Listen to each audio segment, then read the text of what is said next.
خلیفۃ ثانی نے فرمایا تھا کہ حضرت مسیح علیہ السلام کے جو کپڑے ہیں تبرک ہیں ان کو کسی یورپ میں یا امریکہ میں ایسی جگہ پہ محفوظ کیا جائے جہاں پہ وہ زیادہ دیر تک آئندہ آنے والی نسلوں کے لیے اور جو بادشاہوں کے لیے تبرک کا باعث بنے. اس والے سے خاکسار علم ہے. مجھے میرے علم میں نہیں کوئی ہے جگہ. کیوں جی تاریخ احمدیت کے گواہ ہے واقف ہیں. میں نے ایک ہفتہ پہلے قبل پڑھا ہے ابھی کس جگہ آیا تھا خطبات محمود میں. تبرک ہے تبرک تو نہیں اس کو محفوظ کرنے کے حوالے سے نہیں. اب تو وہ تبرک کن لوگوں کے پاس ہیں. انہوں نے اس کو کرچیاں کر کے انہوں نے دھاگے نکال کے اپنے بانٹ لیے خاندانوں میں. محفوظ کہاں سے کرنا ہے؟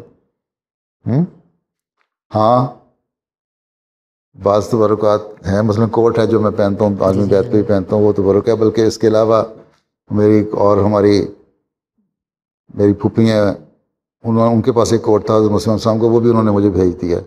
وہ بھی میرے پاس. اب میرے پاس 2 کوٹ ہو گئے ہیں حضرت مسلم کے. تو وہ تبرکات ہیں. باقی جن لوگ پرائیویٹ لوگوں کے پاس جو تبرک ہیں وہ تو لوگوں نے آپس میں بانٹ مونٹ دیے ہیں. ان کو اب کس طرح روک سکتے ہیں؟ ٹھیک ہے. باقی تبرک یہی ہے کہ تعلیم جو ہے اس کو پھیلاؤ.